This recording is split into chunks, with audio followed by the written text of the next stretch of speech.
السلام علیکم۔ شام کے روحانیت پر ویلاگ کے ساتھ حاضر۔ آج میں جس موضوع پہ بات کرنا چاہتا ہوں وہ بہت زیادہ اہم ہے۔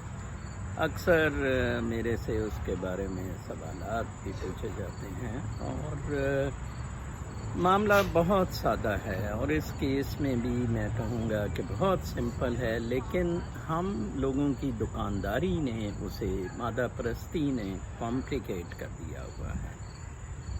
معاملہ یہ ہے کہ قرآن پاک کا ریفرنس دیا جاتا ہے یہود و نصارہ کی سازشوں سے دور رہنے کے بارے میں۔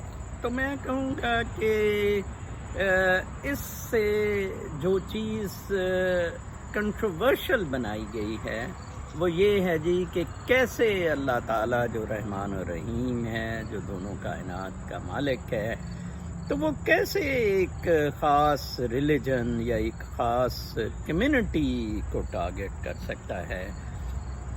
تو میں یہ بھی کہہ سکتا ہوں کہ اگر وہ پھر اومنی پوٹنٹ ہے، وہ گریٹ ہے، وہ ویلمنگ ہے، تو وہ تو پھر اپنے، اگر اسلام اسی کا مذہب ہے تو اس کو پھر وہ سکسیڈ بھی کروا سکتا ہے۔ چیزیں ایسے نہیں ہیں، چیزیں روحانیت کے پرسپیکٹو میں آپ نے دیکھنی ہیں۔ دیکھیں، آج سے 7000 سال پہلے کوئی مذہب نہیں تھا، کوئی ریلیجن نہیں تھا، اور یہ دنیا لاکھوں سال سے آباد ہے، ٹھیک ہے جی۔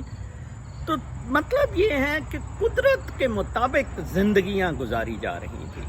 یہ ریلیجنز ایک مورل یا نیچرل لیونگ کوڈز کے علاوہ کچھ نہیں ہے۔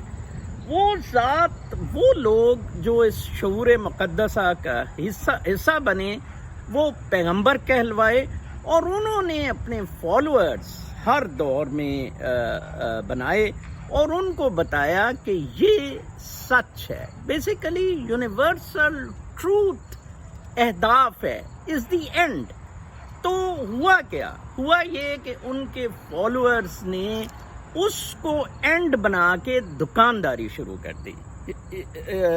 یہودیوں کے کیس میں بھی یہی ہوا، عیسائیوں کے کیس میں بھی یہی ہوا، اور اب مسلمانوں کے کیس میں بھی وہی ہے۔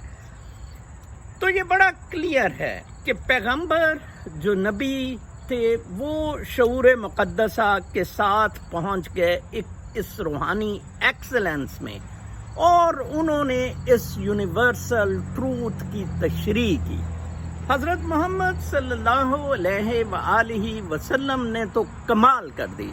انہوں نے تشریح کے ساتھ ساتھ اس پہ عمل کر کے دکھایا اسوہ حسنہ کے ذریعے۔ یہ قرآن پاک میں جو ریفرنسز اس وقت کے حضرت محمد صلی اللہ علیہ وسلم سے ریلیٹڈ ہیں، یہ ان آئسولیشن نہ دیکھے جائیں، یہ اس کانٹیکسٹ میں ہے جہاں یہودی اور نصارہ لوگ اس سچ کے خلاف سازشیں کر رہے تھے جو رب تعالیٰ حضرت محمد صلی اللہ علیہ وسلم کو وحی کے ذریعے بتاتے تھے۔ وہ سچ ایسا نہیں ہے جو صرف مسلمانوں کے لیے ہے، یہودیوں کے لیے ہے یا عیسائیوں کے لیے۔ وہ ایک روحانیت کا اعلیٰ ترین فلسفہ ہے یہاں دنیا میں زندگیاں گزارنے کا۔ بہت سادہ ہے۔ اب آپ دیکھیں، اسرائیل کے وہ ریکگنائز کرنے پہ یا ایگریمنٹ کرنے سے دبئی پہ ایک بہت ڈیبیٹ چلی ہوئی ہے۔ ادھر ہمارے ایک نیو یارک میں جرنلسٹ ہے، آج میں ان کو سن رہا تھا، آفاق فاروقی صاحب، تو وہ کہہ رہے تھے آپ یقین مانیے یہودی بہت زبردست لوگ ہیں، میں نے 35 سال میں دیکھا۔ اور کوئی بھی برا یا زبردست نہیں ہے، یہ انسان کے اندر جو روح ہے، وہ جو کردار انسان کا یہاں کریٹ کرتی ہے تھرو انرجی، تھرو سوچ، تھرو انٹینشنز، وہ زبردست ہے یا اس طرح ہے۔ جس طرح میں نے آپ کو صبح بتایا تھا کہ حاصل بزنجو نے اپنی روح کو منور کیا، ایک زبردست شخص تھا، ٹھیک ہے جی، اور اس نے کہا یہ فیض حمید کے گند ہے۔ اب باقی نواز شریف وغیرہ یا اس کے باقی لوگ جو آج ٹسوے بہا رہے ہیں یا سب کچھ کر رہے ہیں، وہ بنیادی طور پر موقع پرست، اپرچونسٹ اور دکاندار ہیں۔ وہ کیوں نہیں فیض حمید کا نام لیتے، یا میں کیوں فیض حمید کا نام لیتا ہوں، یا سچائی پہ اتنا قائم رہتا ہوں؟ چیزیں بہت آسان ہیں، بہت سادہ ہیں، ہم ان کو کمپلیکیٹ کر رہے ہیں۔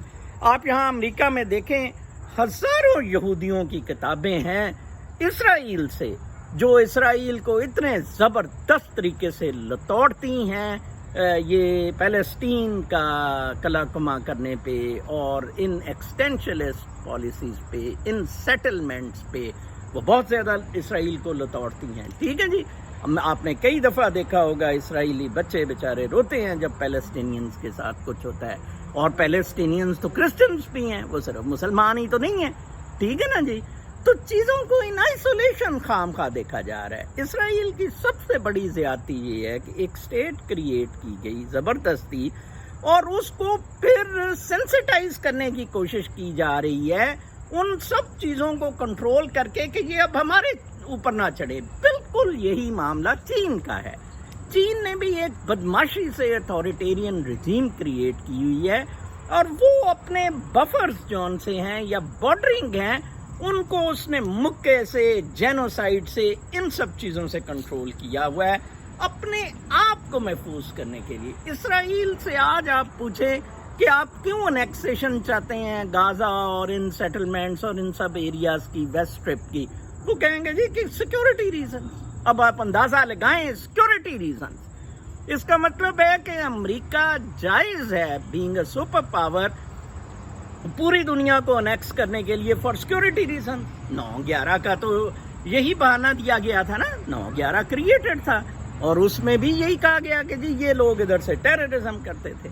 چیزیں بالکل ایسے نہیں ہیں، ہمیں معاملات کو روحانی ایسپیکٹ میں دیکھنا پڑے گا، چیزیں اسپرچول ایسپیکٹ میں ہیں۔ حضرت محمد صلی اللہ علیہ وآلہ وسلم ایک بہت اعلیٰ روحانی شخصیت تھے، مالک ہیں اس روحانی روشنی کے، اور انہوں نے جو روشنی اپنے اعمال کے تھرو، قول کے تھرو، اور قرآن پاک جو ان کو وحی کے تھرو نازل ہوا جو پلائی ہے، میں کہتا ہوں کہ کمال ہے، اس کی کوئی نظیر نہیں ملتی۔